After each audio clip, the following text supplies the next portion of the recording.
Hi everybody, I'm Dennis Daly. I spent 20 years with United Press International, most of it with the old UPI Radio Network. And my favorite assignment was going on the road producing and hosting American Montage. It was an hour-long weekly program. Now here's an edited version of one of those shows. Hi everybody and welcome to this week's American Montage. We're on the road again, this time another show about international travel. And if you want to know where we are, you simply need to listen to the accent as you ask for directions. Turn right, up, right over, down the hill. Now just at the bottom of the hill, the main road. Yes, that accent is unmistakably Scottish, and this week we go to a real legendary tourist trap and to a very special place a lot of people don't know about. Before we go to the amazing Firth of Forth Bridge, let's go to Loch Ness.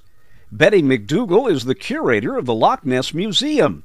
I asked her about a famous photograph taken back in the black and white era, the photograph upon which many of us base our concept of the so-called Loch Ness Monster. Sadly, that's been defunct for a couple of years. Oh, I hate to hear that. It's terrible because we all pinned our hopes on it. We loved it. Everybody recognises that particular picture.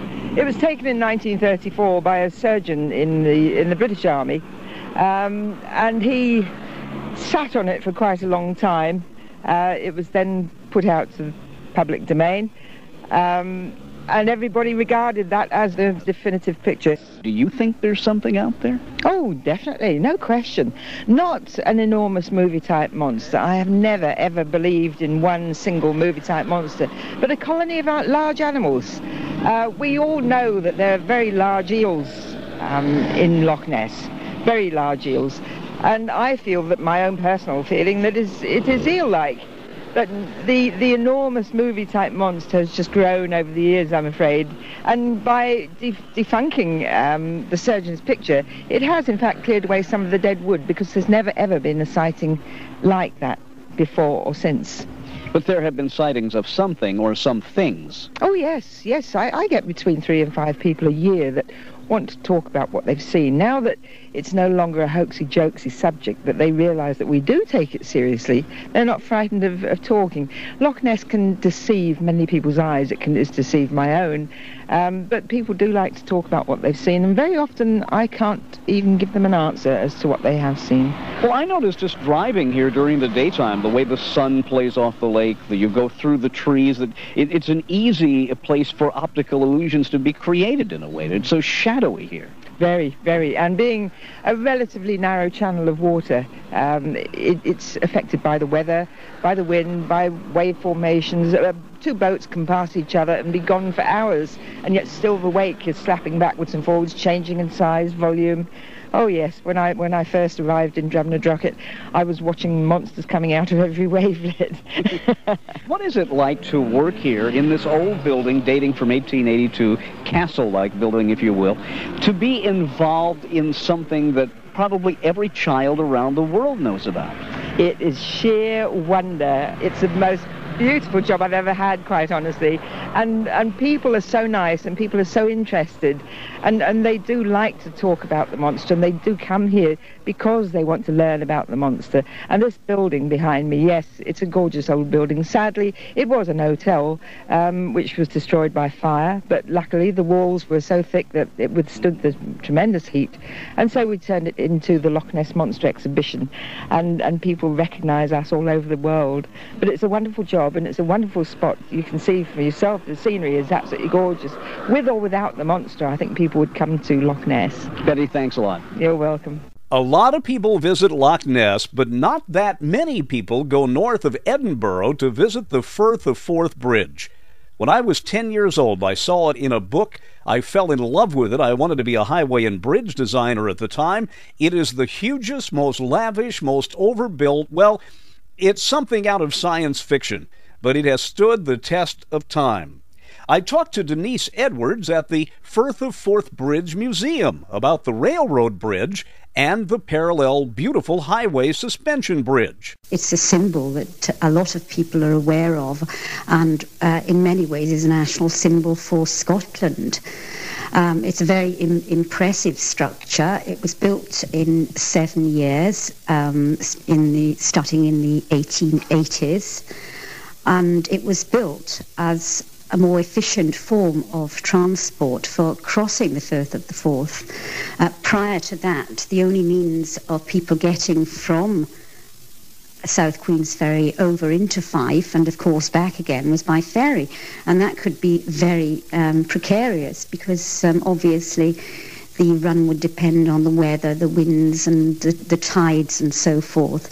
So with the new railway bridge, both people and goods could be transported very effectively, efficiently and economically from one part of Scotland to the other. Is the north of here what is called the Highlands, or are we into the Highlands at this point? No, we're certainly not into the Highlands. This would be regarded as the lowlands here.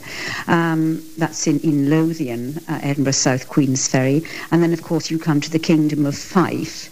Traditionally, the Trossachs near Stirling are considered to be the beginning of the Highlands. I'm looking in this case at some of the memorabilia from the building of the bridge. There are several rivets here, and a gentleman at a service station told me that when they refurbished the bridge, they sold some of the old rivets as memorabilia, that he has one at home on his mantle.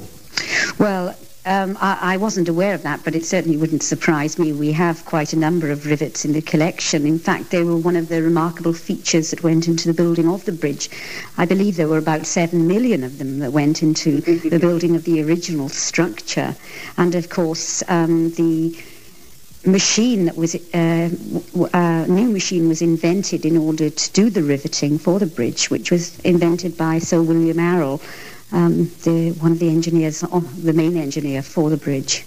Well, Denise, you have an enormous amount of photographs here in the museum, and I must put this in perspective. This is South Queensferry, is that correct? It's on the Edinburgh side. South Queensferry, yes, on the Edinburgh side. Yes. The wonderful main street here is cobblestone. It's one lane in some places, and then it makes me forget I have to drive on the left when I exit that area. Yeah, well, the town of South Queensferry is very, very interesting in itself, and in fact it's been designated an area of outstanding architectural interest, with many of its buildings being listed. You have some great photographs of this magnificent bridge under completion. You said it took 7 years. It is so intricate. In a way, it seems 7 years is too short a time to have finished it. It was a magnificent achievement, and building went on for every day of the week, except, of course, Sundays. But yes, it's a magnificent feat of Scottish engineering, and an absolute wonder to look at, very architectonic, and almost seeing it being built and how it was built, almost space age-ish, I think. Denise, beside the Firth of Forth Railroad Bridge, and down some distance, is a magnificent suspension bridge for highway use, which I think dates from the 1960s. That replaced, I would presume, a very busy ferry here. After all, the city is called Queensferry.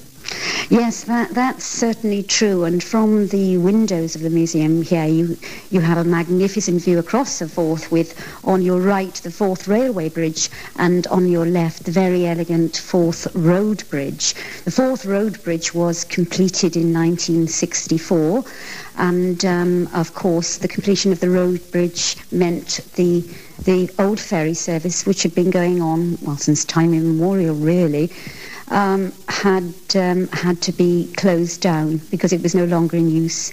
And in fact, the frequency in traffic, of course, has been such that it's now proposed that a third bridge spans the Forth sometime in the future. Two sites in Scotland, Loch Ness and the Firth of Forth Bridge, on this week's American Montage.